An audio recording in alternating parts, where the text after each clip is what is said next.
Assalamualaikum warahmatullahi wabarakatuh. Kembali lagi di channel Guratan Cerita. Untuk kisah kali ini ada sebuah kisah yang diambil dari KBM dari tulisannya Iwan S. Sebuah kisah yang berjudul Hutan Tua. Dan sebelum kita lanjut ke ceritanya, tekan dulu tombol like video ini dan jangan lupa tekan juga tombol subscribe channel ini. Dan nyalakan juga lonceng notifikasinya agar tidak ketinggalan cerita-cerita lainnya. Dan buat teman-teman yang pengen membaca langsung ceritanya nanti, silahkan kunjungi linknya yang nanti akan saya sertakan di kolom deskripsi. Dan seperti apa untuk kisah kali ini? Langsung saja kita masuk ke ceritanya.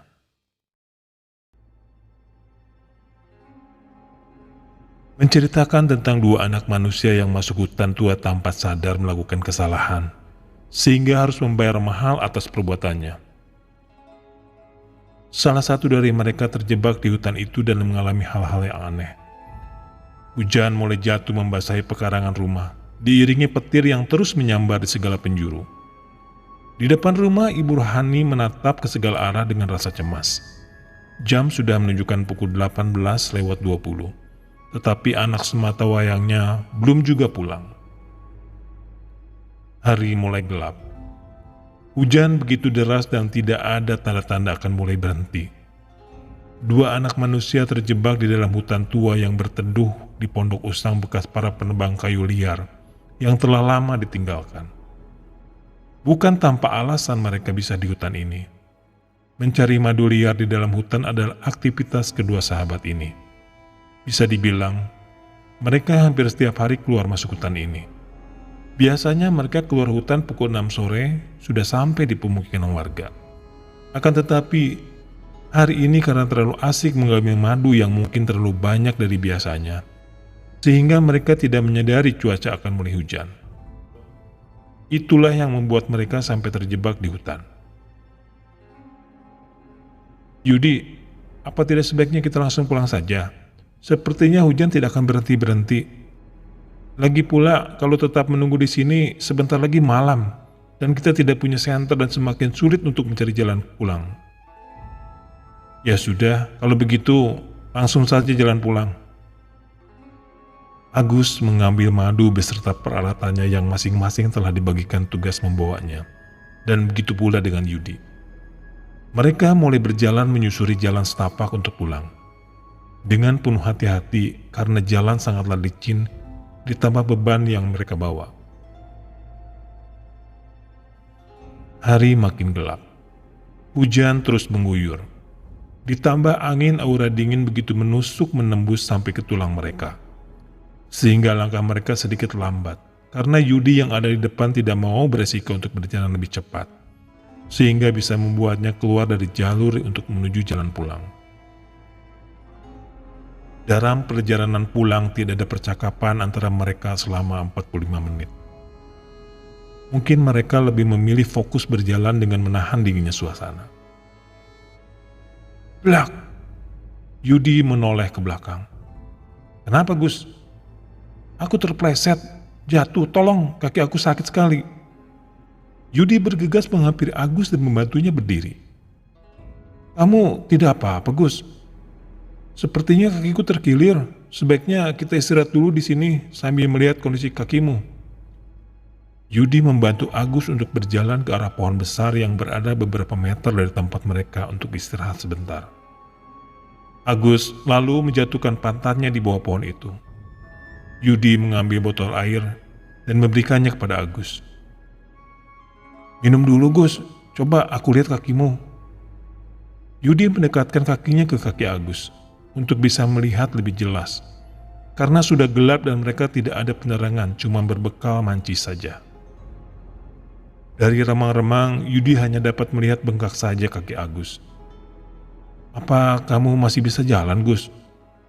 Melihat Yudi yang nampak khawatir dengan keadaannya, Agus menjawab, bisa kok Yud, tenang saja. Sambil menyematkan rokok di mulutnya, kita merokok dulu sebatang, terus kita jalan lagi. Lagi asik menikmati rokok dalam suasana dingin, mereka dikejutkan dengan suara seperti dahan kayu patah yang jatuh. Yudi begitu kagetnya karena suara itu berasal dari sebelah samping dia. Suara apa itu, Yud? Sepertinya ada dahan patah, karena angin, Gus. Tapi kok jatuhnya lain ya? Lain bagaimana? Biasanya kalau dahan patah ada suara kerak dulu sebelum jatuh. Yudi mulai memperhatikan dengan teliti arah suara tadi, sehingga karena rasa penasaran, mulai bangkit dari tempat duduknya berjalan ke arah suara tersebut. Tetapi Yudi tidak menemukan adanya dahan yang patah itu. Kok nggak ada sih? Padahal jelas-jelas suaranya di sekitar sini tadi. Yudi membalikkan badan, mulai berjalan ke tempat duduknya tadi. Tiba-tiba Yudi melihat Agus seperti ketakutan sambil menunjuk ke arahnya. "Kamu kenapa? Gus, itu kenapa, Gus, di belakangmu?" Yudi menoleh ke belakang. Seketika jantung Yudi duk. Badannya bergetar dan kakinya seperti tertancap ke tanah, sehingga tidak sanggup digerakkan. Bagaimana tidak, muka Yudi hanya berjarak beberapa sentimeter dengan benda yang menyerupai bantal guling. Tapi dengan cahaya kilat, Yudi bisa melihat sedikit jelas yang ada di hadapannya sekarang bukanlah bantal guling. Seluruh tubuh bergetar dengan hebat. Apa yang kulihat tidak sanggup diterima nalar, membuat pandanganku mulai gelap dan hilang. Awalnya aku ingin lari ketika pantulan cahaya kilat menampakkan muka hitam dan hancur tepat berada di belakang Yudi. Tapi karena kakiku sakit, aku hanya bergeser mundur dengan pantatku. Tapi rasa takut mulai ditambah rasa khawatir melihat Yudi ambruk jatuh ke tanah. Aku tidak tahu apa yang terjadi dengan dia.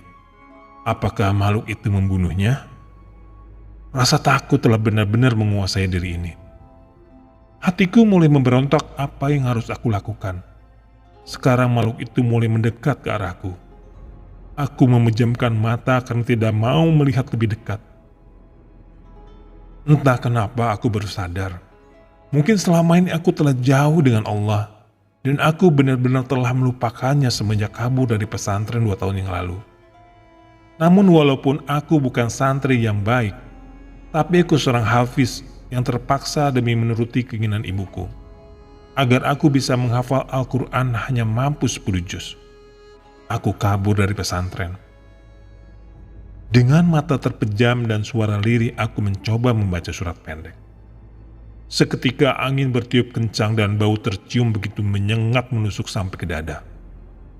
Perutku memberontak seolah-olah ingin mengeluarkan apa yang ada di dalamnya. Aku terus mencoba membaca ayat-ayat yang menyangkut dengan iblis dan jin. Angin berhenti seketika dan bau busuk pun hilang. Bagaikan saklar untuk mematikan lampu. Begitulah angin berhenti. Hening dan hening. Tidak ada suara apapun. Bahkan suara jangkrik pun tidak ada. Dengan rasa khawatir, aku mencoba perlahan membuka mata dan berharap makhluk itu tidak ada lagi di depanku.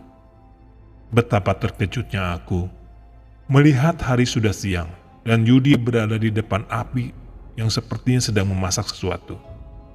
Dan yang lebih membingungkan lagi, kenapa sekarang berada di gubuk yang mulanya kami berteduh kehujanan? Bagaimana bisa sampai ke sini lagi? Pikiranku mulai kacau. Sungguh tidak mampu mencerna apa yang terjadi sekarang. Yudi menoleh ke arahku. "Kamu sudah bangun, Gus? Sini, kita makan dulu. Aku sudah selesai masak ini." Pikiran yang masih tidak percaya apa yang terjadi. Aku merasakan kakiku masih sakit. Aku melihat Yudi memasak mie. Di perapian, aku melihat beberapa potong daging ayam yang dibakar. Ini benar-benar aneh. Kepalaku pusing, tidak sanggup menerima apa yang terjadi saat ini. Padahal bekal yang biasanya kami bawa saat masuk ke hutan cuma nasi dan ikan asin. Jadi tidak perlu memasak dan tinggal bakar ikan asin saja, langsung dimakan.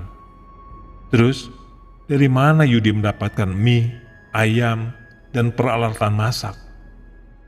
Di saat hatiku direndung berbagai tanda tanya, Yudi menepuk pundakku.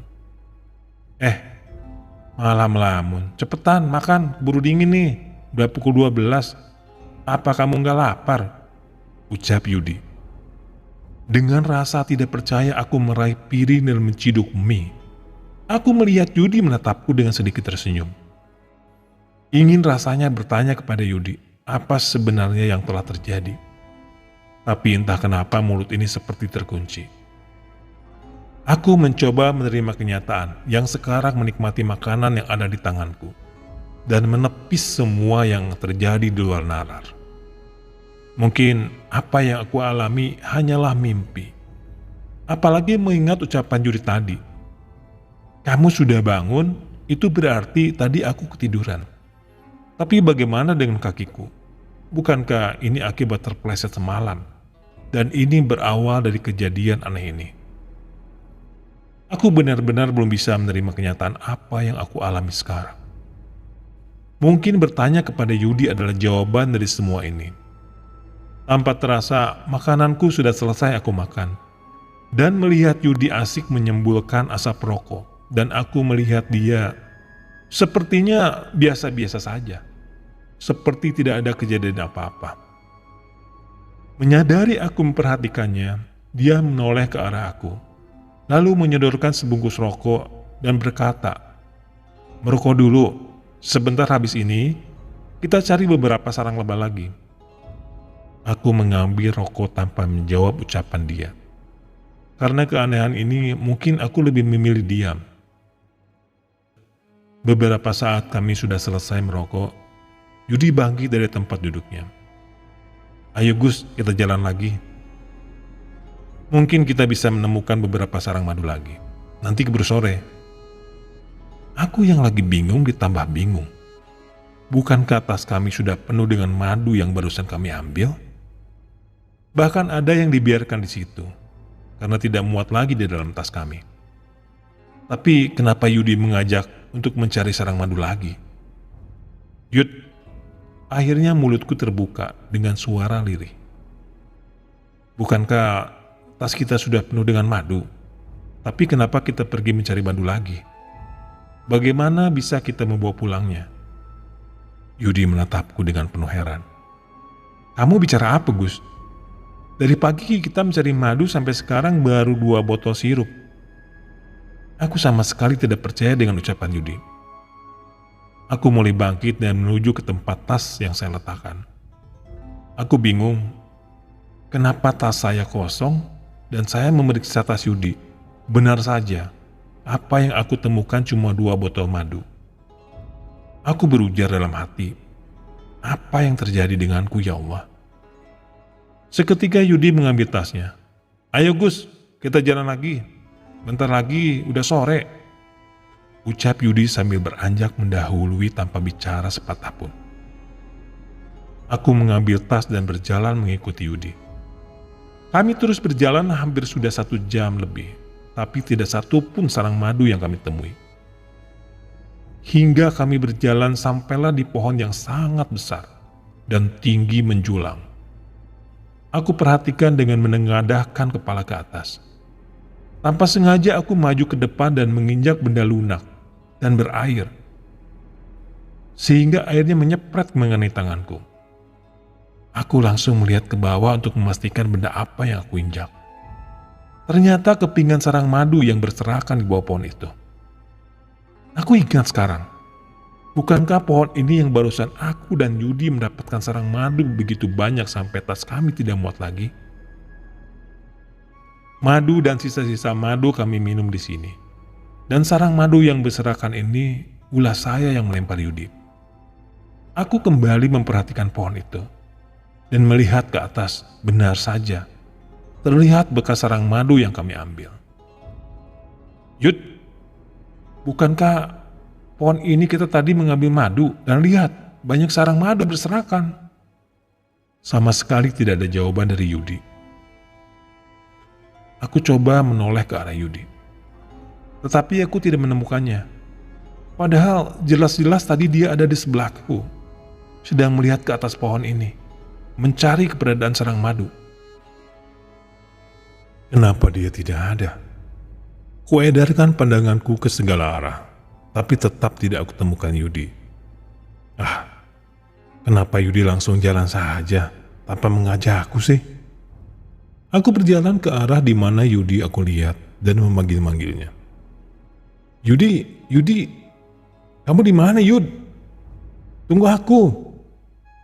Sama sekali tidak ada jawaban. Apa mungkin Yudi berjalan terlalu cepat? Padahal aku cuma memperhatikan pohon itu tidak sampai 1 menit. Setidaknya dia masih bisa mendengar panggilanku. Aku terus berjalan dengan cepat mengikuti Yudi, berharap bisa bertemu dengannya. Semakin terus menyusuri jalan itu dan aku semakin susah berjalan, karena ilalang semakin tinggi menutupi jalan. Aku memperhatikan jalanku di depan. Sepertinya tidak ada tanda-tanda bekas orang. Aku berhenti, lalu mencoba memanggil Yudi lagi. Yud, kamu di mana? Jangan main-main, ini nggak lucu. Tapi tetap saja tidak ada jawaban. Terpaksa aku putar balik ke arah pohon semula, berharap dengan sangat Yudi ada di situ. Setibanya di pohon itu kembali aku dikejutkan dengan pemandangan aneh. Seorang manusia tanpa pakaian dan rambut panjang gimbal menyentuh tanah dengan posisi sujud, menjilat-jilat sarang madu yang berserakan di tanah. Posisinya menyamping ke arahku, jadi aku tidak bisa melihat mukanya dengan jelas. Aku semakin penasaran dengan orang itu. Siapa dia? Kenapa dia menjilat seperti hewan? Kenapa tidak memakai tangan? Kan lebih mudah. Dengan rasa penasaran aku coba. Berharap dia menoleh ke arahku, agar aku bisa melihat siapa dia. Ternyata apa yang aku harapkan berhasil. Dia menoleh ke arahku. Tanpa melihat jalan, aku membalikkan badan dan langsung berlari secepat mungkin.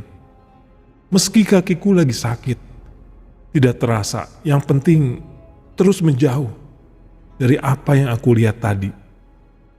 Ya Allah, makhluk apakah itu? Kenapa begitu menyeramkan? Sambil berlari aku terus membayangkan rupa makhluk itu. Lidahnya menjulur begitu panjang, dan bola mata keluar bergantung hampir mengenai mulutnya. Taring yang runcing terlihat menyeringai sehingga semuanya berhasil membuatku begitu ketakutan. Aku tidak berhenti berlari meski arah tidak menentu yang diiringi dengan doa beserta tasbih dalam hati. Setiap langkahku, aku berharap makhluk itu tidak mengejarku. Namun untuk menoleh ke belakang, aku sama sekali tidak berani. Dari jauh, aku melihat kepulan asap. Aku mencoba berlari ke arah asap itu. Karena keyakinanku jika ada asap, itu berarti ada orang yang menyalakan api. Tidaknya aku bisa menemui orang itu. Dari atas bukit posisiku saat ini, aku bisa melihat ke bawah ke arah asap itu. Aku begitu lega melihat jajaran rumah penduduk. Itu artinya aku sudah sampai di pemukiman warga. Aku bergegas meneruni bukit yang tidak terlalu curam. Hanya saja aku sedikit kesulitan karena kondisi kaki lagi sakit. Entah kenapa, sekarang aku baru merasakan sakit lagi kaki ini. Padahal tadi aku lari tidak terasa apa-apa. Atau mungkin karena rasa takutku mampu mengalahkan rasa sakit. Tidak butuh waktu yang lama, aku telah sampai di desa tersebut. Desa ini tampak asing bagiku. Kurogoh kantungku, syukurlah. HP jadulku masih ada. Kulihat jam di HP menunjukkan pukul 3 sore. Sinyal HP tidak ada sama sekali. Bagiku itu hal biasa. Karena waktu itu di kampung, sinyal HP bagaikan angin. Kadang kuat, kadang lemah, atau sama sekali tidak ada. Aku berusaha mencari penduduk kampung ini dan terus berjalan memasuki ke dalam desa. Dan di depan sebuah rumah, aku melihat ada beberapa orang duduk dan sambil ngobrol. Kudatangi rumah itu, lalu mengucapkan salam. Assalamualaikum Pak, Bu, Assalamualaikum. Tidak ada satu orang pun yang menjawab salam saya. Mereka hanya menatap saya dengan tatapan penuh keheranan. Salah satu dari mereka berbicara kepada yang di sampingnya dengan bahasa yang tidak aku mengerti. tapi cuma melihat orang tersebut bicara sambil tersenyum.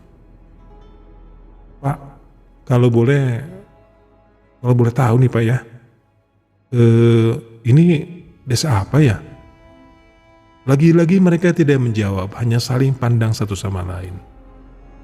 Mereka bangun dari duduknya dan masuk ke dalam rumah. Aku yang bingung dengan sikap mereka masih tetap mematung di depan rumah itu.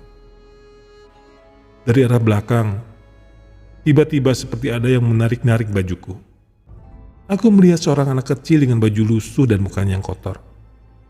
Anak itu menyodorkan sebuah bungkusan dari daun jati dan menatapku datar. Entah kenapa seperti terhipnotis, aku langsung mengambil bungkusan tersebut dan mataku masih tetap menatap anak itu. Lalu dia mengangkat tangannya seperti menunjuk sesuatu. Aku langsung menoleh ke belakang. Entah dari mana munculnya ribuan lebah yang terbang ke arahku. Dan dengan refleks aku menunduk dan menelungkupkan tanganku di kepala. La ilaha illallah, cuma itu yang sempat keluar dari mulutku. Aku mendengar denguman suara lebah sudah melewatiku. Tapi entah kenapa aku tidak merasakan satu lebah pun bersentuhan denganku. Padahal ribuan lebah itu mengarah padaku. Teringat akan anak itu dengan cepat melihat ke arah belakang. Berharap dia tidak kenapa-kenapa. Ternyata anak kecil itu tidak ada lagi. Apakah dia pergi setelah melihat lebah tadi? Aku coba berjalan lagi untuk mencari tahu kemana jalan pulang kampungku. Mungkin aku bisa menemukan seseorang yang mengetahuinya.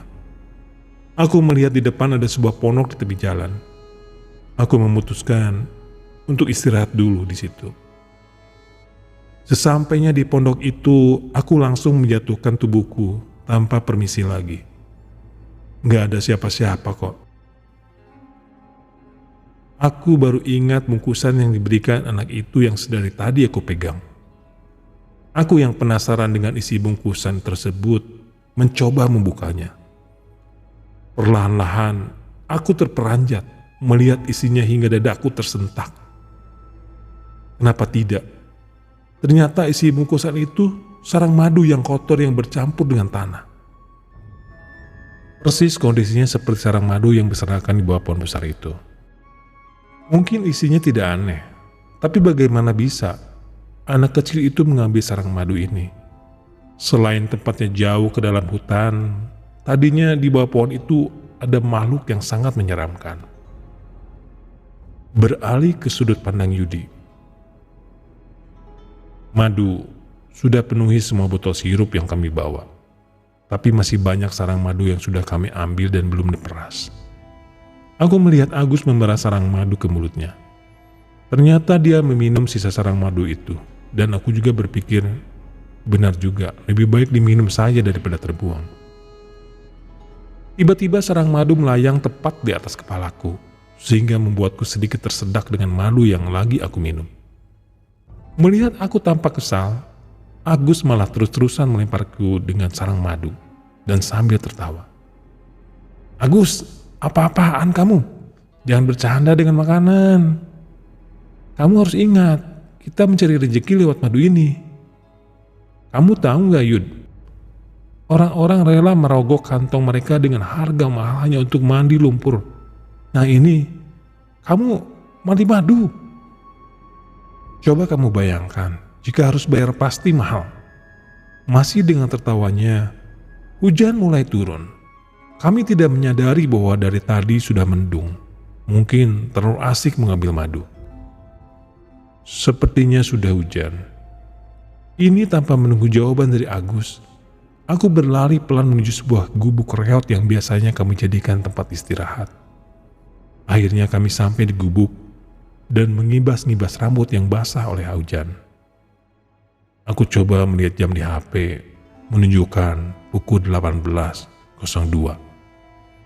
Karena keadaan hujan, cuaca sedikit gelap, aku membuka bajuku yang telah berlumuran dengan madu untuk mencucinya dengan air hujan agar badan tidak risih karena lengket oleh madu. Selesai mencuci dan menggantungnya di palang kayu yang ada di gubuk, sambil menunggu hujan berhenti, kunyalakan sebatang rokok. Ya setidaknya sedikit menjadi penghangat tubuh. Aku melihat Agus mengeluarkan semua botol madu di dalam tasnya. Aku pikir dia ingin menghitung, jadi aku tidak menanyakan apa-apa. Tidak lama, Agus bangkit dan berjalan keluar dari gubuk menyusuri jalan dalam keadaan hujan yang deras dengan tas di bahunya. Melihat itu terus aku memanggilnya. Gus, kamu mau kemana? Ini masih hujan. Aku sama sekali tidak peduli dengan ucapanku. Entah dia mendengar atau tidak. Gus, Agus. Aku terus memanggilnya, akan tetapi tidak ada respon. Apa mungkin dia mau pulang meski hujan seperti ini? Aku berusaha menyusulnya. Baru beberapa langkah keluar dari gubuk, aku baru sadar tidak memakai baju. Aku kembali lagi ke gubuk dan mengambil baju. Melihat botol madu yang diletakkan Agus di gubuk, aku jadi bingung. Jika dia mau pulang, kenapa madunya nggak dibawa? Bagaimana aku membawa pulang madu sebanyak ini? Aku membuka tasku lalu aku masukkan semuanya saja. Sisanya aku rangkai dengan tali dan aku ikat di pinggang. Cepat-cepat aku menyusul Agus. Sudah beberapa menit berjalan, Agus tidak kelihatan. Aku berteriak memanggilnya. Gus, Agus. Mungkin suara hujan yang menghalangi teriakanku hingga Agus tidak bisa mendengarkan teriakanku. Kenapa Agus sebenarnya? Kalau memang mau pulang, seharusnya mengajakku bukan mencabut saja dan meninggalkan madu segala. Aku harus minta penjelasan nanti di kampung. Apa alasan dia seperti ini? Aku terus melangkah pulang, karena saya yakin Agus pasti pulang. Kalau bukan pulang, Agus mau kemana? Hujan-hujan seperti ini dan sebentar lagi malam. Sudah 2 jam berjalan pulang dan baru aku melihat Cahaya di perkampungan. Biasanya 1,5 jam sudah sampai. Ini dikarenakan beban yang aku bawa dan ditambah jalan licin sangat menghambat perjalanan pulang. Sesampai di rumah terlihat ayahku duduk di teras dengan asap rokok yang menyembul dan segelas kopi di depannya. Melihat aku telah sampai di depan rumah, mulut ayah langsung terbuka. Kenapa pulangnya kemalaman, Yud? Kenapa sendiri? Agus mana? Tadi hujan deras kali ya. Karena kelamaan nunggu hujan tidak berhenti, ya Yudi langsung pulang, makanya sedikit malam. Agus sudah pulang duluan ya? Ya sudah, kamu mandi dulu sana, terus makan. Ibu sama ayah sudah makan duluan tadi. Iya ya. Aku terus masuk meletakkan tas beserta semua madu dan terus menuju ke kamar mandi. Pagi-pagi, aku dikejutkan dengan suara ketokan di pintu kamar berulang-ulang. Yudi, Yudi, suara ibu memanggilku. Hanya mengusap mata langsung bangun menuju pintu dan membukanya. Ada apa, Bu?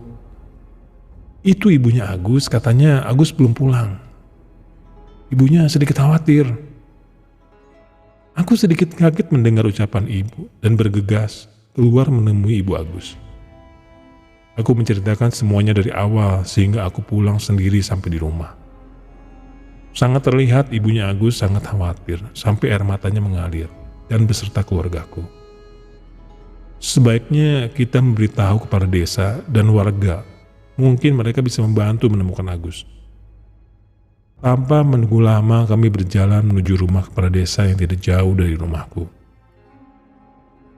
Setibanya di rumah kepala desa, kami langsung disambut Pak Kades yang kebetulan duduk di teras beserta beberapa warga. Mungkin para warga tersebut lagi mengurus surat-surat penting. Terlihat di atas meja ada beberapa lembar kertas. Ayah menjelaskan maksud dan tujuan kami ke sini kepada Pak Kades. Ayah langsung meminta aku untuk menceritakan dari awal, dari kejadian sampai Agus hilang. Setelah selesai menceritakan semuanya, Pak Kades menyuruh warga yang di situ untuk memberitahu yang lainnya dan berkumpul di desa. Rusman, jangan lupa beritahu Ustadz Asyar ya, ucap Pak Kades. Iya Pak, saya pamit dulu untuk memberitahu warga secepatnya. Yang semalam aku merasa sedikit kesal sama Agus, sekarang berubah dengan rasa khawatir yang mendalam. Semoga kamu baik-baik saja ya Gus. Aku pasti berusaha akan mencarimu sampai ketemu. Lamunanku pecah di saat ayah memegang pundakku. Ayo Yudi, kita ke balai desa. Menunggu semua warga berkumpul dan mencari solusi agar Agus secepatnya ditemukan. Aku hanya mengangguk tanda setuju, lalu mengikuti mereka semua. Setelah sampai di balai desa, terlihat beberapa warga sudah datang. Tidak lama kami tiba di balai desa, Ustadz Asar datang dengan segera aku salam dan mencium tangannya. Ustadz Asar adalah guru ngajiku waktu kecil. Bisa dibilang Ustadz Asar adalah seorang yang pertama menyalakan pelita pada anak-anak. Pak Kades mewakiliku untuk menjelaskan kejadian yang menimpa Agus kepada semua warga dan meminta solusi bagaimana agar secepatnya bertindak untuk menemukan Agus. Setelah selesai menjelaskan kepada warga, Pak Kades berjalan menemui Asar secara terpisah. Aku melihat sepertinya mereka membicarakan sesuatu, tetapi aku tidak tahu apa yang dibicarakan. Tiba-tiba Pak Kades melihat ke arahku. Dia menggerakkan tangan sebagai isyarat memanggilku untuk ke situ. Bergegas aku menghampiri mereka berdua. Nah Yudi, kamu temui Pak Kades ya. Pergi ke rumah Kiai Majid untuk minta tolong, membantu mendoakan agar pencarian lancar dan bisa menemukan Agus secepatnya. Buat warga di sini, biar saja saya yang ngatur pencariannya secepat mungkin, ucap Ustadz Asar. Baik Ustadz, sambil menganggukkan kepalaku. Aku dan Pak Kades segera pergi menggunakan motornya menuju rumah Kiai Majid. Selang beberapa lama, tibalah kami di rumah Kiai Majid. Pak Kades memberi salam beberapa kali diiringi dengan ketukan pintu. Assalamualaikum Kiai. Assalamualaikum. Sepertinya Kiai Majid tidak ada di rumah. Yudi, coba kamu lihat di pondok sebelah samping sana. Mungkin Kiai ada di sana, perintah Pak Kades. Baik Pak, aku menuju ke sebelah samping rumah Kiai yang tidak terlalu jauh. Ada sebuah pondok. Aku melihat Kiai Majid sedang memimpin pengajian murid seniornya. Aku tidak berjalan sampai ke pondok tersebut karena takut terganggu pengajian. Jadi aku memilih balik ke Pak Kades saja. Pak, sepertinya Kiai sedang memimpin pengajian. Kalau begitu, kita tunggu sebentar sampai pengajian selesai. Kami menunggu sekitar 15 menit. Kiai Majid muncul dari arah samping rumahnya.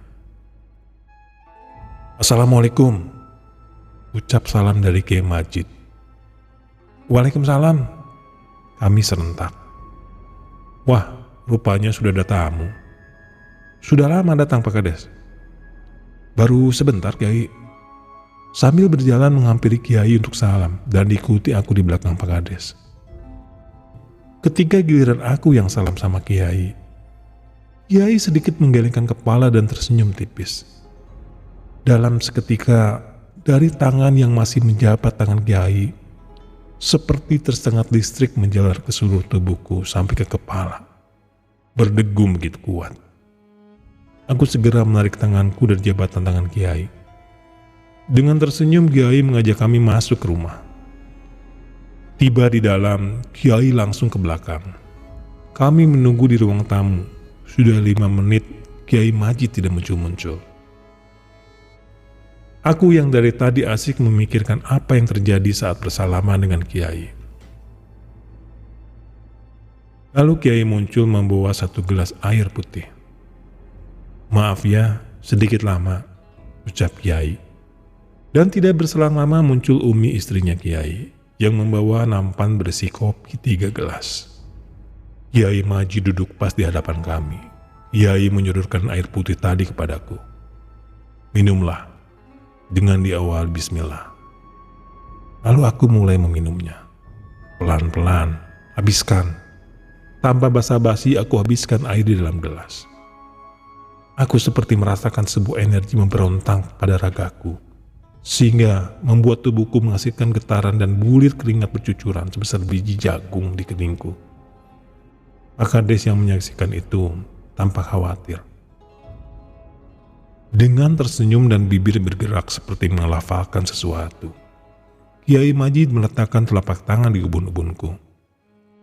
Bagaikan terkena es begitu dingin dari kepala menjalar ke seluruh tubuhku.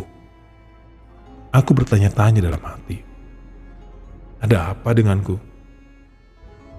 Lain kali, kalau mau memasuki hutan, perbanyak baca doa, dan saat mulai sesuatu, awali dengan bismillah.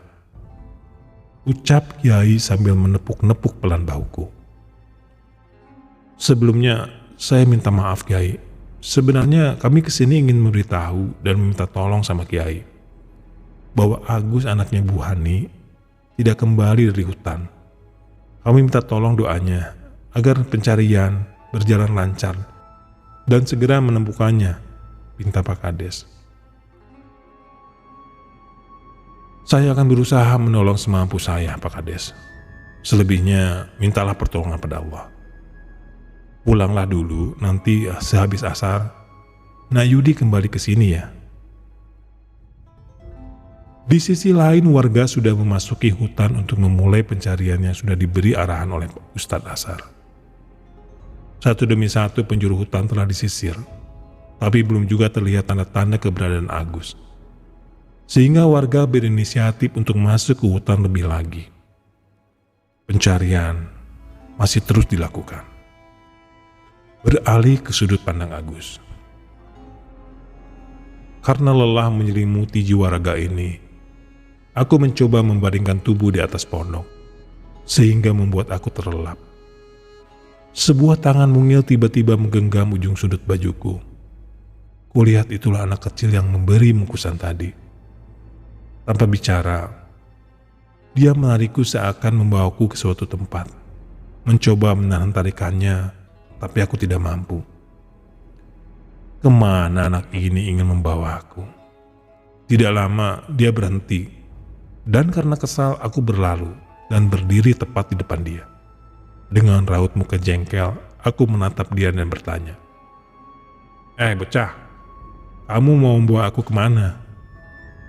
Dengan kepala menunduk, dia menuju ke arah depan. Kemana? Aku pikir dia menunjuk arah untuk membawaku. Tapi lagi-lagi aku dibuat senam jantung. Bagaimana bisa? Jalan yang dilalui tadi masih jalan desa. Sekarang berada di dalam hutan. Aku perhatikan dengan baik. Apa aku nggak salah lihat? Ini kan tempat pas di bawah pohon besar itu, yang waktu itu berhasil membekapku dalam kengerian. Kenapa anak ini membawaku ke sini lagi? Bergegas aku alihkan pandanganku ke anak itu untuk mengajakku kembali ke desa. Aku masih trauma dengan makhluk menyeramkan waktu itu. Tapi kemana dia? Dasar bocah sialan. Gumamku, kenapa dia pergi meninggalkanku di sini sendiri? Rasa takut bercampur kesal kepada bocah itu hingga membuatku bingung. Tidak tahu arah kemana kembali ke desa. Perlahan aku mendengar suara seperti orang mengecap sesuatu. Pas aku lihat ke belakang, seakan kakiku mati rasa. Jangankan untuk lari, mengangkat saja tidak mampu. Bibirku bergetar kaku. Aku ingin berteriak, seakan suaraku terkunci di tenggorokan.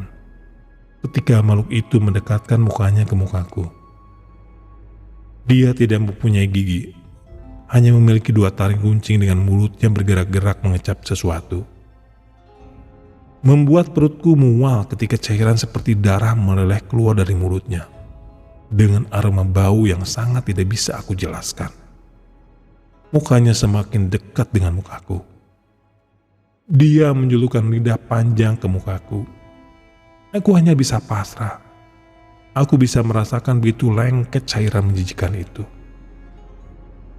Seandainya di saat ini ada pilihan, tanpa ragu aku memilih untuk pingsan saja. Tersirat di dalam hati. Astagfirullahaladzim. Begitu jauhkah diri ini denganmu ya Allah? Dalam keadaan seperti ini, aku bisa melupakan meminta pertolonganmu. Hati aku berdoa dan memohon pertolongan dari Sang Pencipta alam semesta ini. Di tengah-tengah aku menghayati bacaan ayat-ayat Allah, aku dikejutkan dengan suara. Oke teman-teman, sampai di sini dulu ceritanya. Nantikan kelanjutan kisah ini di video berikutnya. Agar tidak ketinggalan, klik tombol subscribe dan nyalakan lonceng notifikasinya. Wassalamualaikum warahmatullahi wabarakatuh.